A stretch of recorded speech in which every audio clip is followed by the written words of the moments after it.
하나님이 우리에게 주시는 말씀은 요한복음 20장 30절 31절 두 절입니다. 요한복음 20장 30절 31절 요한복음의 기록 목적이죠. 짧으니까 우리 20장 30절 31절 다 한 목소리로 같이 봉독해 보겠습니다. 시작. 예수께서 제자들 앞에서 이 책에 기록되지 아니한 다른 표적도 많이 행하셨으나 오직 이것을 기록함은 너희로 예수께서 하나님의 아들 그리스도이심을 믿게 하려 함이요 또 너희로 믿고 그 이름을 힘입어 생명을 얻게 하려 함이니라. 아멘.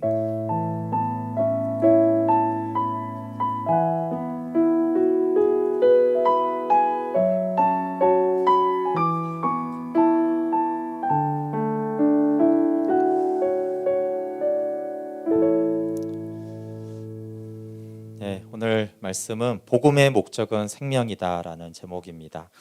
저는 이게 굉장히 중요한 설교라고 생각이 듭니다. 오늘 설교는 좀 주제 설교인데요.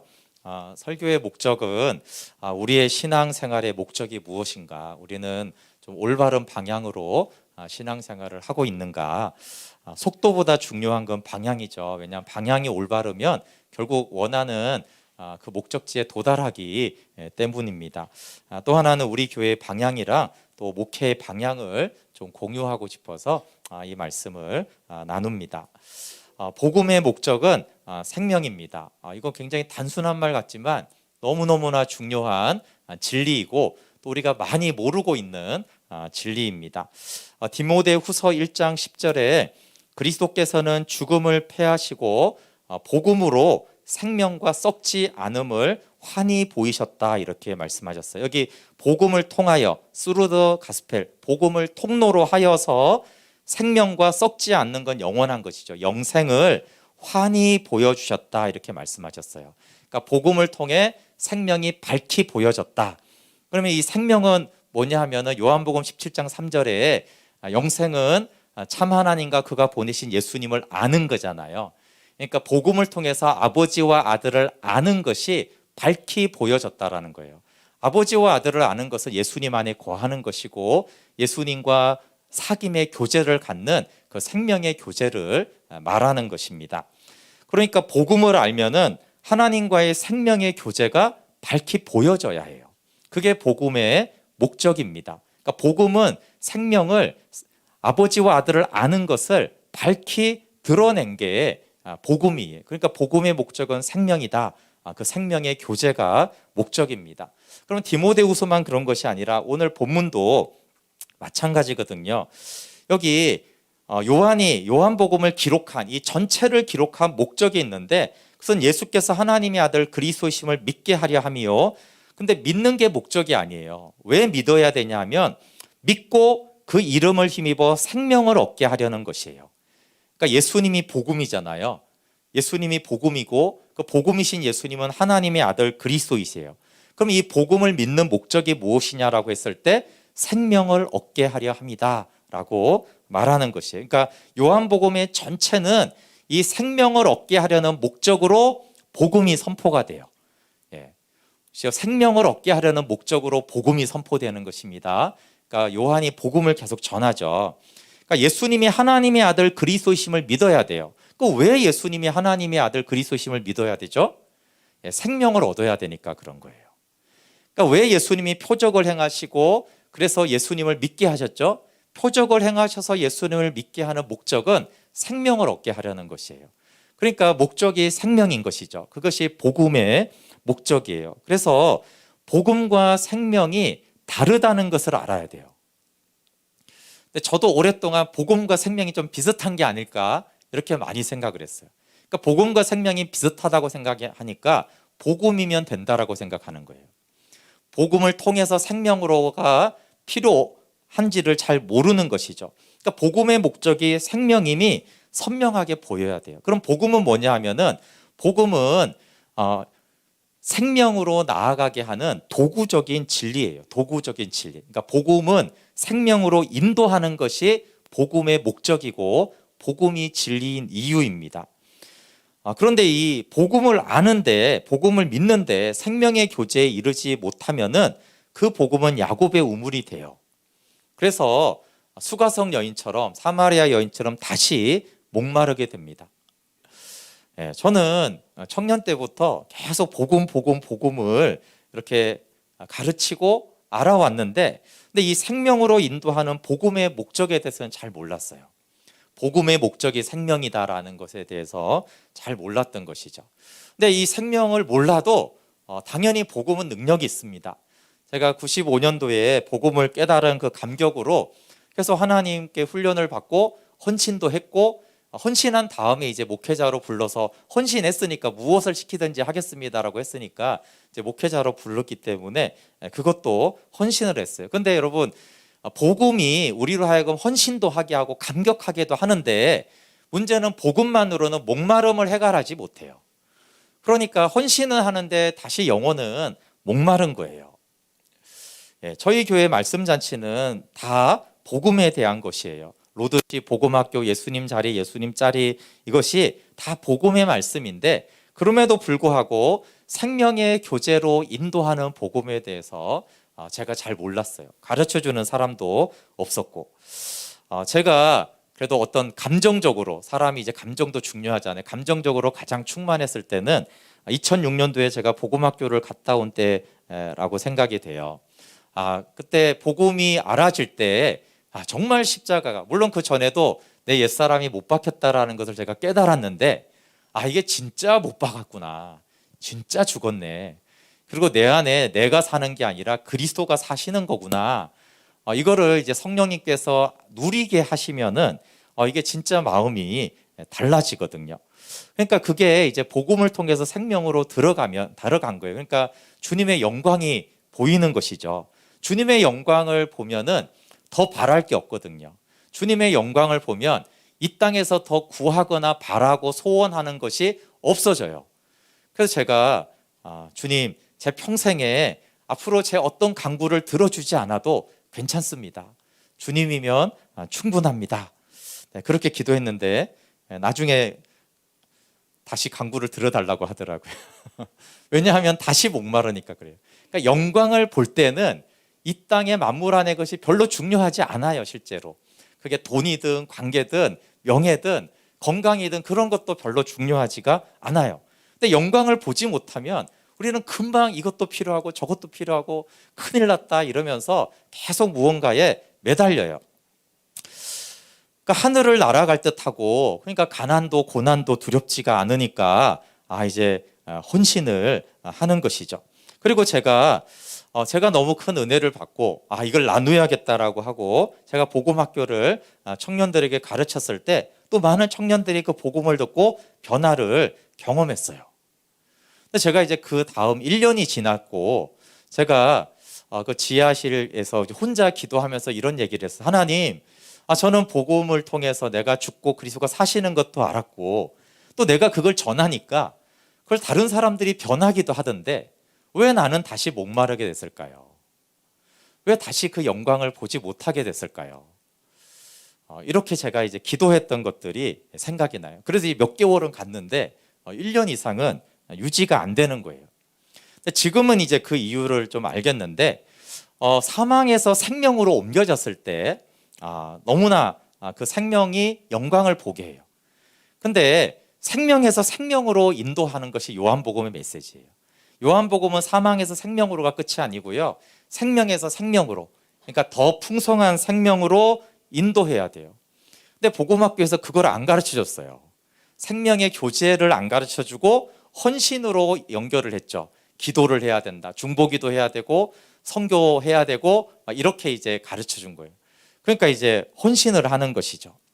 그러니까 제가 다시 목마르니까 이거 복음이 더 진한 복음이 있나? 찾아봐도 별로 없는 거예요. 그러니까 이제 또 성령 사역하는 분들이 비슷한 얘기를 해요. 저는 이제 제가 성령 사역을 배워본 것은 은사보다는 그들이 말하는 임재에 대한 것이 궁금했어요. 하나님의 임재 속에 들어가면 하나가 되고 연합이 되고 깊이 사랑하게 된다라고 해서 그럼 성령님의 임재는 무엇인가?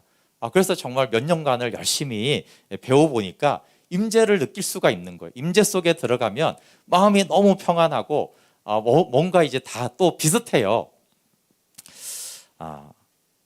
그리고 뭐 당연히 이제 은사들이나 임재 체험이나 축사나 이런 것들을 했는데 이상하게 목말라요. 그리고 이제 여러분 은사적인 임재, 우리가 말하는 성령이 보통 말하는 그 임재는 생명의 교제와 다른 거예요.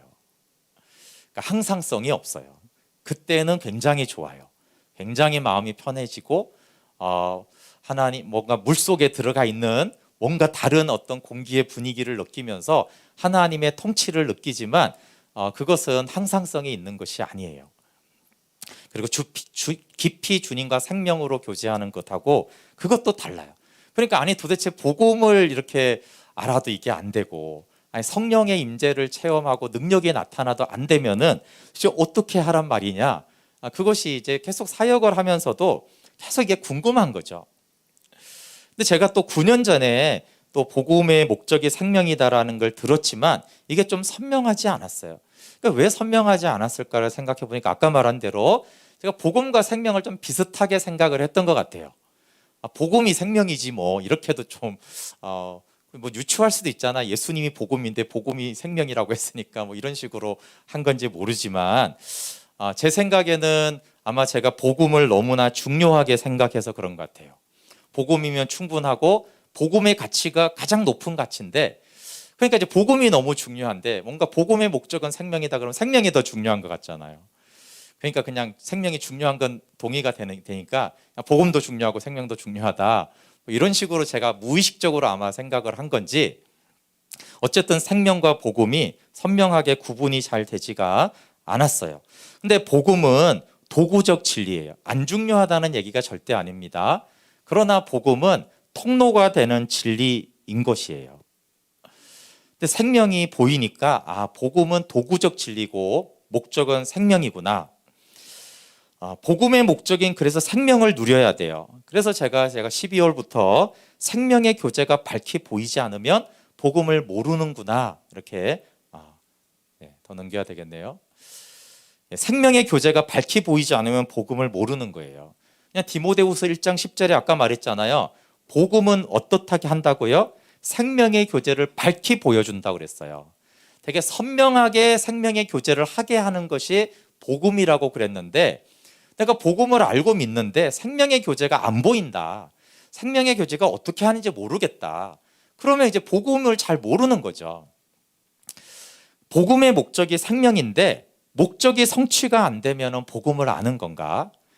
그러니까 다시 말하자면 전혀 모른다 이런 뜻이 아니에요. 그러니까 예를 들면 저기 이제 운전을 우리가 하잖아요. 다 하시는 건 아니지만, 근데 만약에 목적이 출퇴근, 직장 출퇴근하는 목적으로 운전을 배워야겠다, 이렇게 해서 운전을 시작을 했어요. 그러니까 운전 면허증도 땄어요. 연수도 다 받았어요. 교회도 왔다 갔다 해요. 근데 직장은 못 가겠어요. 서울이니까 복잡해서. 그러면 내가 원래는 이 목적이 직장 왔다 갔다 하려고 운전을 배우기 시작했는데 그 목적은 이루지 못하겠고 그냥 좀 하고 다녀요. 그러면 이걸 물론 좀 한다 이렇게 말할 수 있지만 결론적으로 결론만 딱 하나 말하면, 그래서 운전 잘해요? 아유, 못해요. 원래 이제 직장 다니려고 했는데 그렇게 운전 못하겠더라고요. 못하는 게 맞죠? 물론 그 안에 조금 해요. 뭐 면허증은 있어, 이렇게 말할 수 있지만 그냥 딱 한마디로 결론을 내면 못해요. 못 가겠더라고요. 이렇게 말하는 게 맞잖아요. 그러니까 복음을 전혀 모른다 이런 뜻이 아니에요. 하나님의 자녀가 될 수도 있죠. 면허증 따고 좀 이제 어떤 거는 할 수도 있어요. 근데 원래 복음의 목적인 생명이 성취가 돼야지 운전 제대로 저는 운전 잘해요, 제가 태워드릴까요? 이렇게 할 수 있는 거잖아요. 근데 운전 못하니까 나도 못 갔다 오고 태워주세요 그러면 큰일 나요, 제 차 타면 큰일 납니다, 이렇게 못하잖아요. 그러니까 나도 분명한 생명의 교제를 못하고 생명의 교제를 어떻게 해야 되는지 가르칠 수도 없는 것이죠. 그래서 복음의 목적인 하나님과 생명의 교제를 못하면 결론적으로 내가 복음을 모르는구나, 잘 모르는구나, 좀 알아도 분명히 모르는구나. 왜냐하면 목적이 성취가 안 됐으니까 그런 거예요. 근데 하나님이 너는 복음을 아는구나 그러면 그 복음은요, 만물이 거의 영원을 뚫게 해요. 만물 안과 만물 위를 가르는 그것을 뚫고 지나가게 하는 것이 복음이고, 복음이 선명할수록 생명의 교제도 선명해요.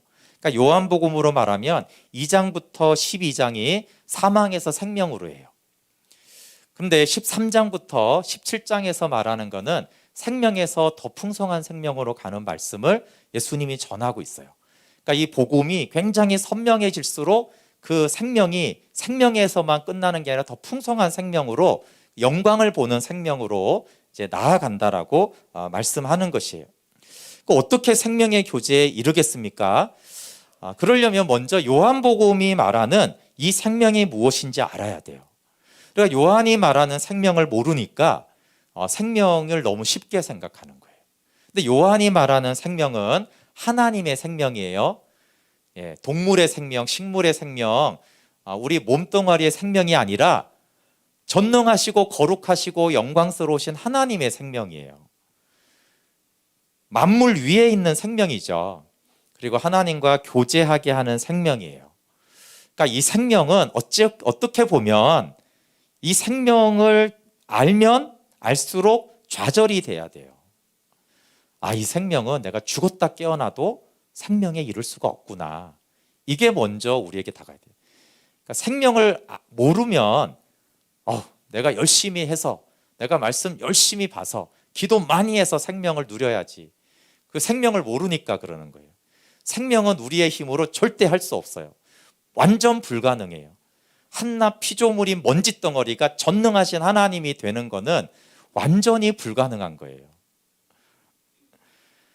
그래서 우리는 어떻게 보면은 절망할 수밖에 없어요. 아니, 불가능한 걸 어떻게 하라고 성경은 써놨지?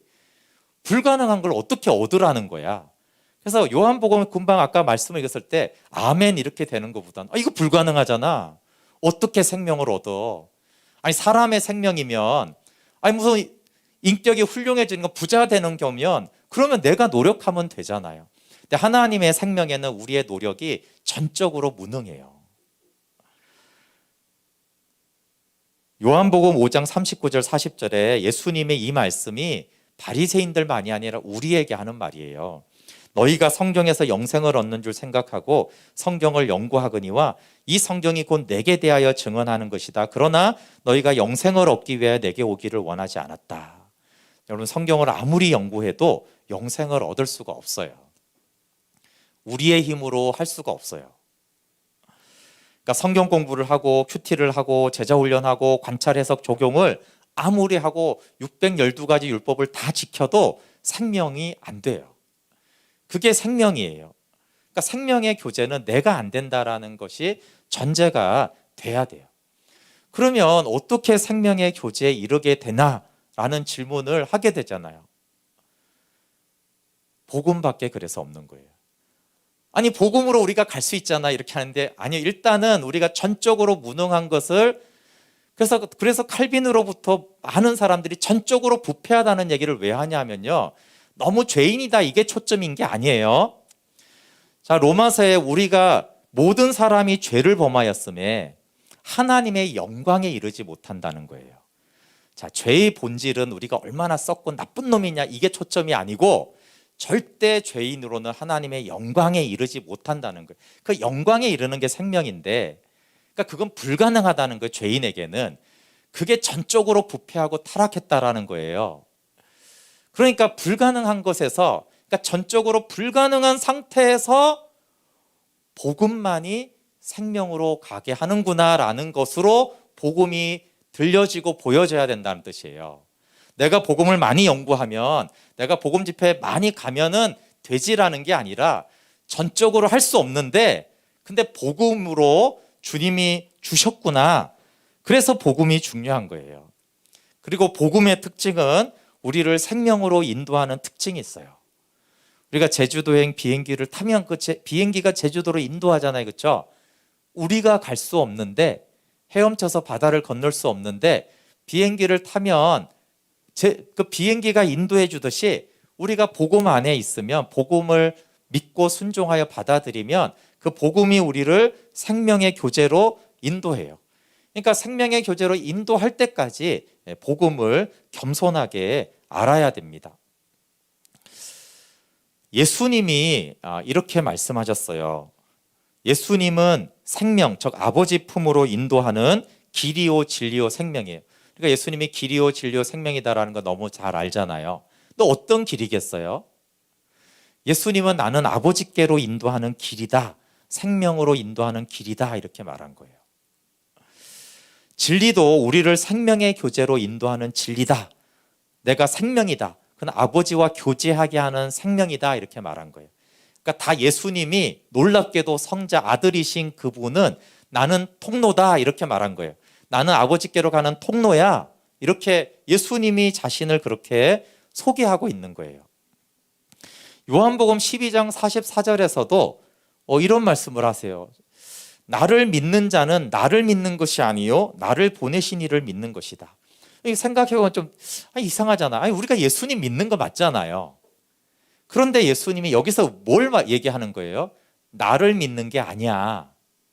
예수님 믿는 게 맞는데 나를 믿는 게, 여기서 말하는 예수님은 나는 통로거든, 이 뜻이에요.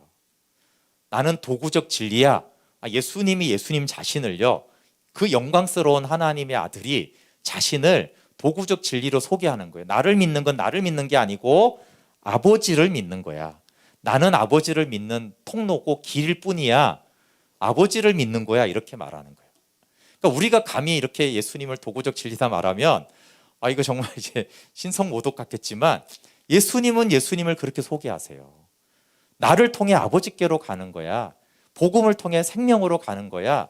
이렇게 예수님 스스로가 말을 하는 거예요. 나는 길이란 말이야. 나는 양의 문이야, 이랬단 말이에요. 집의 대문이 그렇게 중요한 게 아니잖아요. 그 집안에 있는 사람이 중요하지. 근데 예수님은 나는 집안에 있는 주인이야, 이렇게 말하지 않고 나는 양의 문이야. 나의 문을 통해 들어가. 그럼 아버지를 만나야지. 그 생명의 교제를 하는 거야.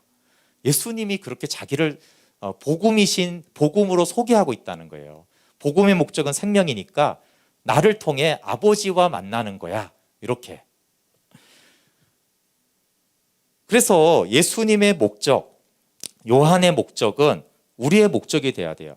여러분, 요한이 애매모호하게 그 목적을 밝히지 않았어요. 목적이 굉장히 분명해요. 그 이름을 힘입어 생명 얻게 하려고 나는 요한복음을 썼다. 예수님도 애매하게 말하지 않았죠. 내가 온 것은 양으로 생명을 얻게 하고 더 풍성히 얻게 하려는 것이다. 예수님이 오신 목적을 분명하게 말했어요. 그러면 여러분, 우리의 목적과 우리의 인생의 목적과 신앙생활의 첫 번째 목적은 생명인가를 질문해야 돼요. 대부분은 문제 해결과 소원 성취가 첫 번째 목적이 되어 있어요. 그리고 내 소원 성취가 곧 하나님께 영광이 된다라고 그렇게 막 우기는 거죠, 스스로. 네, 목회자들이 교회 성장하고 영혼 구원하면 하나님께 영광이 되잖아요, 그렇죠? 틀린 말은 아닌데, 근데 생명의 교제가 없이 생명을 모르고, 그러니까 목숨 걸고 교회를 성장시키는 거예요. 영혼들을 구원하고. 근데 실제로는 이게 하나님의 영광이 안 되고 다 하나님 노릇이 돼요. 바뀌죠.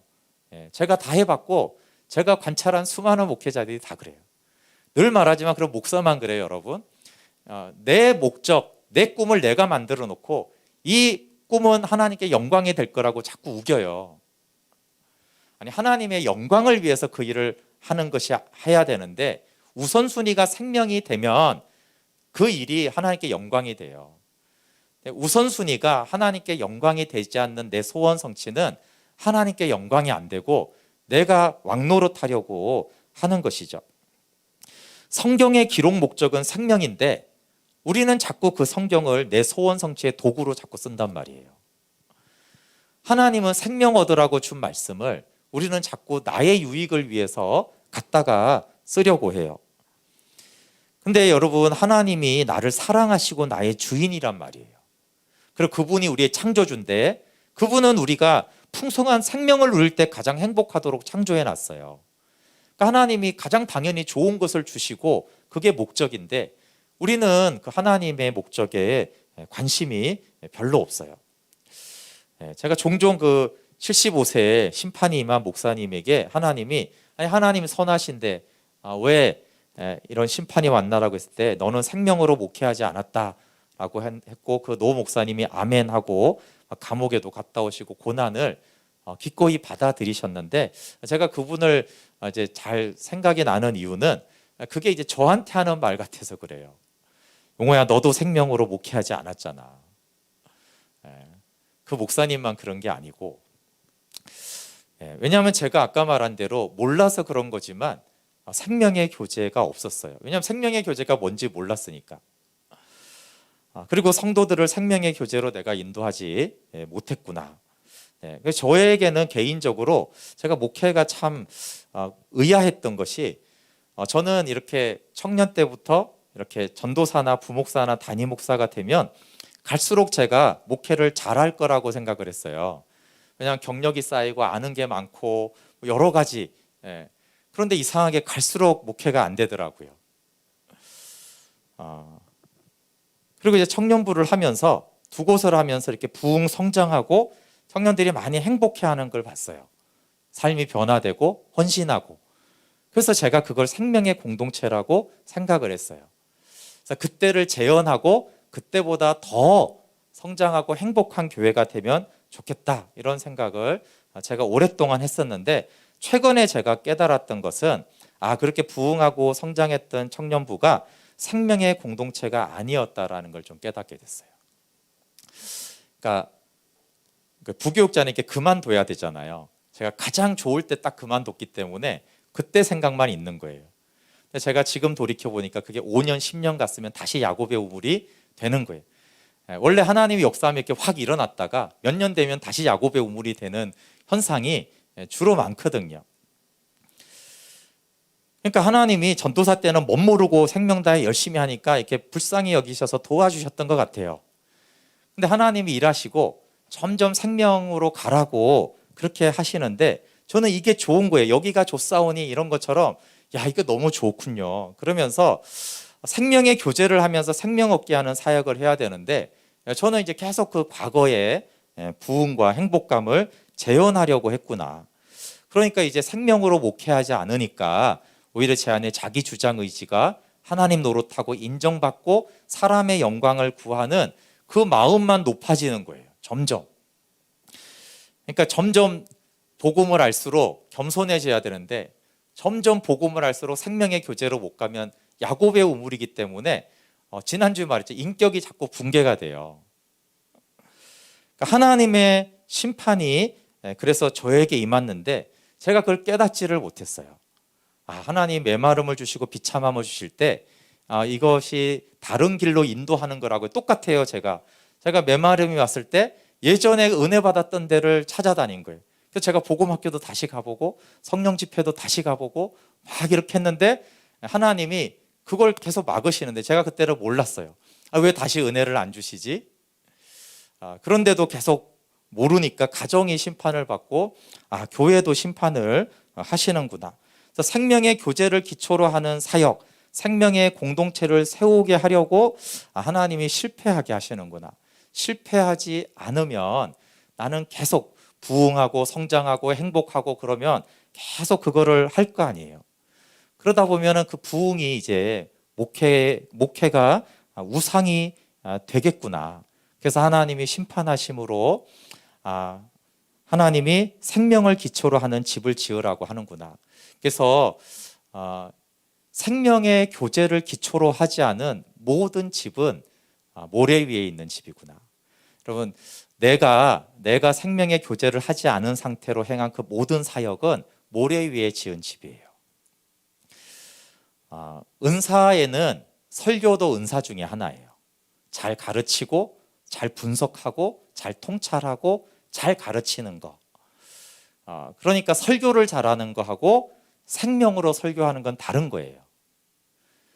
근데 많은 사람들은 설교를 잘하면 그게 생명이 있다고 생각을 해요. 치유를 은사로 할 수 있듯이 설교도 은사로 할 수 있어요. 그런데 그것은 반석 위에 지은 집이 아니에요. 그래서 설교를 굉장히 잘하는 많은 목회도 모래 위에 지은 교회들이 그래서 많은 거예요. 나중에 가보면 모래 위에 지은 집이었는데 저렇게 설교를 잘하셨는데, 왜냐하면 설교도 은사에 해당하기 때문에 그래요. 그러니까 예수 그리스도의 생명으로 하는 곳만 반석 위에 지어지고 그것은 영원한 열매를, 성령의 열매를 맺어가게 돼 있어요.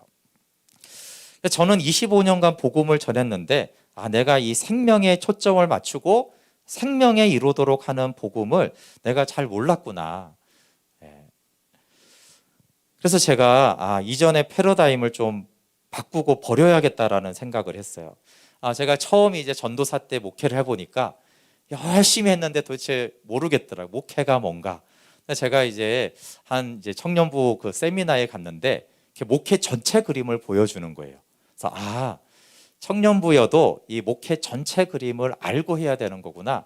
제가 그래서 이제 하우스 다이어그램이라고 그것들을 이제 배워가지고 그걸 하나하나 실천을 했어요. 왜 이제 큐티를 하라고 하는지 이해를 했어요. 그러니까 개인의 성장은 어떻게 시키고 공동체는 어떻게 하고 이것이 이제 선교와 사역으로는 어떻게 연결돼야 되는지 예배, 소그룹, 제자훈련, 새가족 뭐 이런 구조들이 다 어떤 식으로 연결돼야 되는지 이 그림 집을 지으려면 설계도가 이렇게 딱 있고 지어야 되는구나 이렇게 생각을 했고 또 이제 셀교회를 뭐 여러 종류의 셀교회를 제가 배우면서 건강한 교회겠구나 이렇게 생각을 했어요. 그리고 이제 또 부목사 때는 그 그림에다가 이제 현장에서 계속 이제 체험을 하잖아요. 그러니까 이제 목회가 보이더라고요.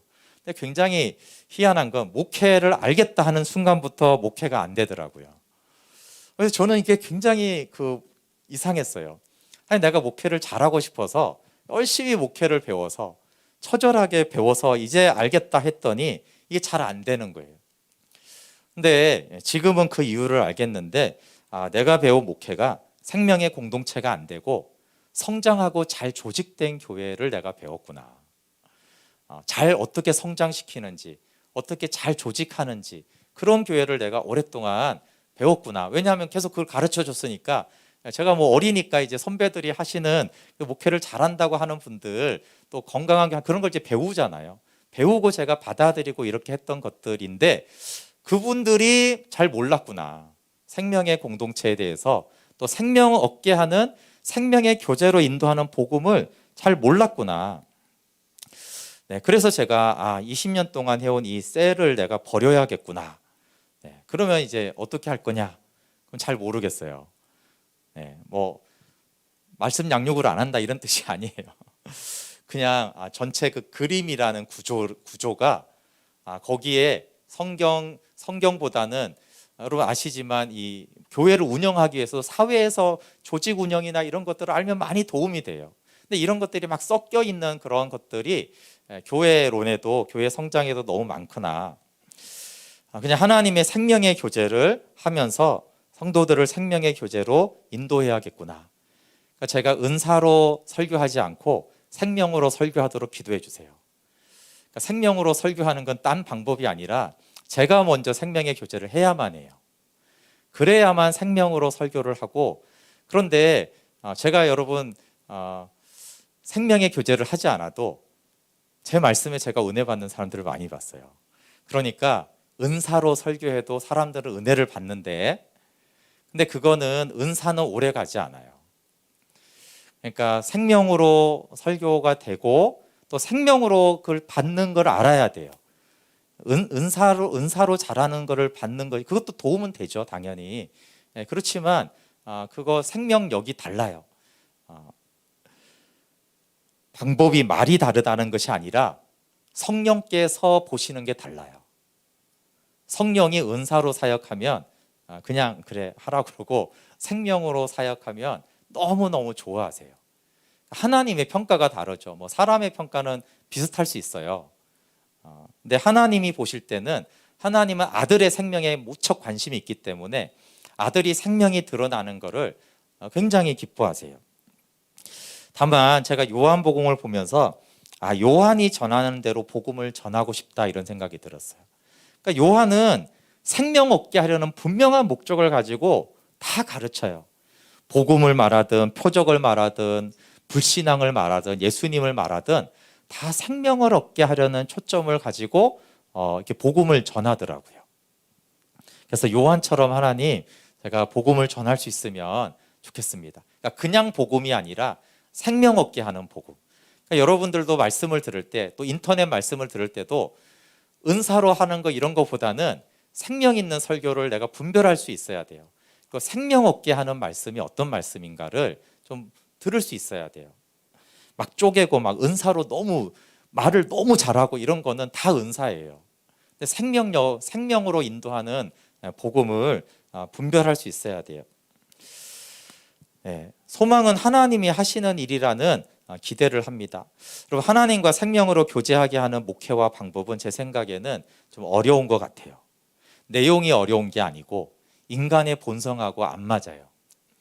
내 소원 성취를만을 너무 원하는 것이 인간인데 인간의 본성하고 좀 안 맞아요. 생명의 교제는. 그리고 말씀 묵상을 계속 제가 하라고 하잖아요. 말씀 묵상이 영상 시대에 좀 안 맞아요. 어떻게 생각하세요? 책이 없고 귀할 때 책을 막 쓰는 게 너무 좋을 때, 지금은 뭐 다 귀찮잖아요. 다 영상으로 이렇게 하는데 너무 바쁘잖아요. 실제 바쁜 것은 분주한 거지만 너무 분주해요. 이게 산만하게 하는 세상이기 때문에 좀 고요하고 뭐 이런 거 너무 힘들잖아, 이 시대가. 그러니까 시대에 안 맞고, 제가 말씀 묵상을 이렇게 하라고 했을 때 비참한 존재를 발견하고 복음을 통해서 아버지 품속에 들어가는 것, 이것을 제가 하면서 계속 보니까 인간의 본성하고 안 맞아요. 인간의 본성하고 안 맞아요. 그러니까 인간의 본성에 맞게 이렇게 하라고 그러면 딱 맞잖아요, 내 본성에. 그러니까 얼마나 하기가 좋아요. 근데 이게 막 자기를 부인해야 돼, 자꾸. 그러니까 참 말씀 묵상도 어려운데 말씀 묵상 방법도 참 이 인간의 본성하고 다르게 하라고 하니 참 어렵구나. 정말 하나님의 은혜를 주지 않으면 여러분들이 별로 안 좋아할 것 같아요. 그리고 또 만무리가 뭐 굉장히 추상적이잖아요, 그렇죠? 여러분, 치유와 축사는 사람들이 이렇게 막 귀신이 앞에서 떠나가면 딱 보이잖아요. 그리고 사람이 순간 바뀌어요, 그러고 나면은. 그러니까 딱 보이잖아요. 얼마나 심플하고 명쾌합니까? 만물 위의 아버지와의 영원한 교제. 아니 무슨 이데아 세상을 말하는 건지, 철학 시간에 이데아 그러면 뭐 들어도 듣지 못하고 보아도 보지 못하는 것처럼 너무 추상적인 얘기잖아요. 그러니까 이제 그것도 어려운 거죠. 그런데 하나님이 진짜 기뻐하는 것은 성경에 아무리 봐도 생명 얻게 하는 복음을 전하고 생명 얻게 하는 복음을 나누는 거예요. 그러니까 하나님이 기뻐하시는 일은 성령님이 기뻐하거든요. 성령님이 도와주세요. 성령님도 우리에게는 추상적일 수 있지만 성령님이 기뻐하는 그 일을 했으면 좋겠어요. 목회적으로 좋은 방법이 아니라는 생각이 들어요. 성장에는 좋은 방법이냐? 그렇지도 않고, 그러니까 성도들이 좋아할 일이냐? 별로 안 좋아할 것 같아요. 그래도 하나님이 기뻐하는 것은 무엇일까를 생각하며 아들의 생명을 알고 그 생명으로 아들과 교제하는 그것을 하나님은 기뻐하세요. 그래서 제가 좀 부탁하고, 저는 예수님도 부탁할 거라고 생각을 하는데 정말 생명의 교제로 나아가 보시면 좋겠어요. 중요한 것은 말씀 묵상을 하거나 뭘 하는 것이 아니에요. 가장 중요한 것은 뭐냐 하면 하나님의 목적을 내 목적으로 삼는 거예요. 하나님은 생명 얻게 하는 게 생명의 교제, 나는 너하고 생명의 교제를 하고 싶다는 게 하나님의 목적이에요. 창조와 우리를 구원하시고 복음을 알게 하는 목적은 생명을 교제를 하자, 이게 하나님의 목적인데 하나님의 목적이 내 목적이 돼야 돼요. 이런 뜻이 같으면 방법은 나오게 돼 있어요. 어떻게 생각해요? 두 사람이 있는데 생각이 같아요, 뜻이. 그러면 교제하는 방법은 나오게 돼 있어요. 근데 뜻이 다르면은 아무리 아름답고 멋진 카페 가서 아무리 얘기해, 두 사람의 뜻이 다르면 교제는 안 되는 거예요. 그렇지 않습니까? 그러니까 우리가 하나님의 목적, 요한이 말하는 목적, 그 생명의 교제가 하나님, 나도 그게 내 신앙생활의 목적입니다. 내 인생의 목적입니다. 그게 되어지면 물론 이제 좋은 경치, 좋은 환경에서 교제하면 좋고요. 그렇지만 뭐 어떻습니까? 뭐 환경이 나쁘고 열악하고 거기서 만나도 교제는 되는 거예요. 그러니까 바쁘고 분주하고 그것이 장애가 되는 것은 맞아요. 근데 둘이 뜻만 맞으면, 전철 안에서 왜 둘이 교제를 못해요? 뜻만 맞으면. 직장에 출근하면서 왜 하나님과 교제가 안 돼요? 뜻만 맞으면. 그러니까 시간이 없다라는 것은 아니죠. 왜 운전하면서 안 돼요? 왜 차 안에서 운전하면서 교제가 안 돼요? 방해는 되죠 좀. 정말 좋은 장소보다는. 그러나 뜻만 맞으면 교제가 돼요. 그러니까 하나님과의 교제에서 가장 중요한 것은 방법이 아니라 뜻이 맞아야 돼요. 하나님처럼 저도 하나님과 교제하는 그것이 나의 목적입니다. 복음을 통해서 길이신 예수님을 통해서 하나님을 만나고 교제하는 것이 내 목적입니다라고 하게 되어지면 방법은 나오게 돼 있어요. 그래서 말씀 묵상을 하라는 것은 도구예요, 마찬가지로. 그게 절대 목적이 아니에요. 그 뜻이 맞았을 때 어떻게 그러면 만나면 좋으냐고 했을 때 말씀 묵상을 통해서 해보라는 거예요. 그래서 방법보다 목적이 더 중요해요. 그러니까 말씀 묵상을 할 때도 제일 중요한 건 뭐냐면 생명의 교제를 목적으로 말씀 묵상을 하는 거예요. 율법으로 나는 말씀 묵상도 하는 사람이야, 이렇게 하면 다 율법이에요. 그게 아니라 하나님과 생명의 교제를 하고 싶어요. 어떻게 하죠? 그렇지, 하나님의 말씀이 길이니까, 예수님이 길이라고 했으니까, 말씀이 생명을 준다고 했으니까 그 말씀을 통해서 내가 하나님과 교제하는 거지. 그래서 수단으로 우리가 말씀을 묵상하는 거예요. 그러니까 중요한 거는 말씀 묵상보다 생명의 교제를 위해서 이 방법을 택하는 거예요. 그러면 그 말씀 묵상이 하나님과의 교제로 인도해요. 근데 생명의 교제라는 목적은 별로 없이 말씀 묵상 해야 돼, 그것은 생명의 교제가 되지를 못해요. 그래서 바쁘고 성경 잘 모르고 잘 못해도 괜찮아요. 아니, 부모와 자식이 교제하는데 자리 어디 있어요? 자리 있어요? 유리, 유원이, 주아 이렇게 아이들이 다 나이가 다르잖아요. 부모가 무슨 상관이에요? 애가 아직 말을 못 배웠어. 그럼 막 말도 못하는 게 너하고 교제가 안 되는구나 이래요? 아니잖아요. 말 못해도 교제돼요. 말 못하는 대로 교제가 된다고요. 다 부모와 자녀는 다 교제가 되게 돼 있어요. 그러니까 성경이 박식해야 돼, 주의를 잘해야 돼, 그렇지 않아요. 말도 못하고 하나님과 그런 영적으로 어려도 하나님과 교제가 되죠. 말을 하면 말하는 대로. 또 여러분 해외에 이제 자녀가 나가 있어요. 교제가 안 돼요? 마음만 맞으면 영상으로 채팅으로 교제가 다 가능해요. 비대면으로도 가능하단 말이에요. 그러니까 자꾸 우리가 그런데 자꾸 방법론에 내가 잘해야 되고 못해야 되고 그것이 다 사단이 속이는 거예요. 어떻게 부모와 자녀 관계 아니면 사랑하는 연인 사이에서 그런 장애들은 문제가 되지 않아요. 물론 해외에 있는 것보다 당장 만나서 하는 게 더 좋은 건 다 알아요, 그렇죠? 그러니까 우리가 말씀을 통해서 조용한 시간에 그렇게 하면 더 좋다라는 건 다 알아요. 근데 그렇지 않는다고 해서 안 된다라는 것은 뜻이 같고 생명의 교제가 목적이면 그건 문제가 되지는 않아요. 그런데 여러분이 혹시 죽어도 나는 말씀 묵상을 못하겠다 그런 분이 있으시면 허운석 선교사님 설교를 매일 하나씩 들어보세요. 반복해서. 그리고 그걸 하나하나씩 영으로 알 때까지 여러분 한번 들어보세요. 제가 아는 한국의 수많은 그 사역자 중에서는 허운석 선교사님이 가장 복음을 통해 생명의 교제로, 부활 생명으로, 복음을 통해서 부활 생명으로 어떻게 사는지에 대해서 가장 명확하게 설교를 하는 것 같아요. 물론 이제 복생 말씀도 이제 당연히 생명으로 인도하는데 여기서 이제 말씀 묵상이 어렵다 그러시면 그 허운석 선교사님 말씀을 들으면서 이게 이제 생명의 교제고 복음을 통해서 생명으로 가는 거는 이런 것이구나라는 것을 알고 하나라도 순종을 해보시면은 생명으로 하나님께서 인도할 거예요. 근데 중요한 건 다시 말하지만 목적이에요. 저도 제가 목회의 목적을 생명이어야 되는구나, 자꾸 성장하고 부흥하고 막 잘 되고 여러분도 행복하고 저도 행복하고 다 좋은데 그게 아니라 하나님이 기뻐하는 그 생명의 교제를 목회의 목적으로 삼아야 되겠구나. 또 나의 신앙생활과 내 인생의 목적이 하나님이 기뻐하는 그 생명의 교제를 내가 목적으로 하면 좋겠다. 그러면 저는 하나님이 그 수단은 주실 거라고 생각이 들어요. 방법은 주실 거라고 생각이 들기 때문에 그렇게 복음의 목적은 생명이기 때문에 반드시 복음을 통해서 생명의 교제까지, 생명의 교제가 밝히 보이는 은혜를 우리가 누렸으면 좋겠습니다. 네, 함께 같이 우리 찬양과 좀 기도할게요. 네, 그래서 우리가 예배 시작할 때마다 복음을 통해 생명으로 나가는 이 찬양을 합니다.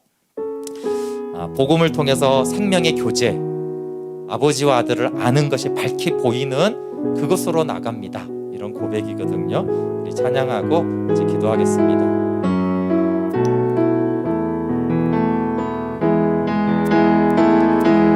복음을 통해 생명으로 나가네. 그의 죽으심과 장사된 부활에 연합되네. 만물이 아버지 집에 위장이 거치고 영생의 살림을 누리네. 함께 죽고 장사되어 부활의 능력 내게 있네. 날마다 죽고 장사되어 생명의 능력으로 살아가네. 함께 죽고 함께 죽고 장사되어 부활의 능력 내게 있네. 날마다 죽고 장사되어 생명의 능력으로 살아가네.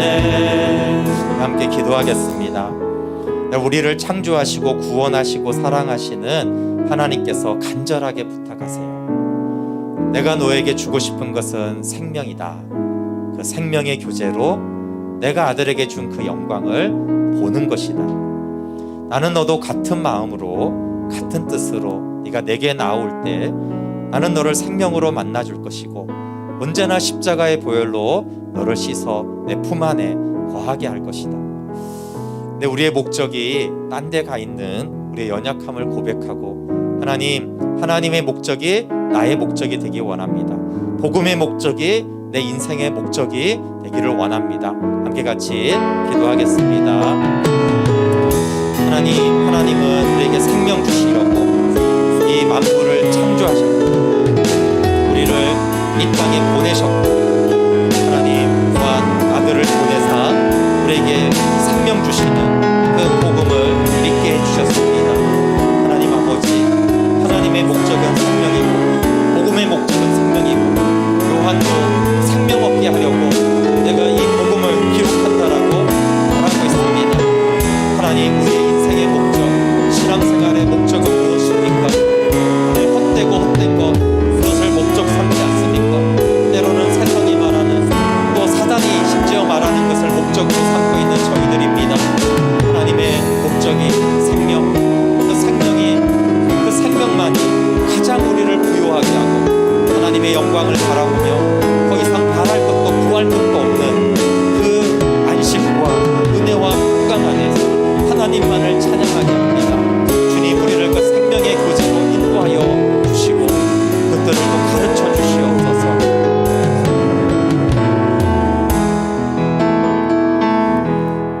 하나님, 우리에게 복음을 주셨습니다.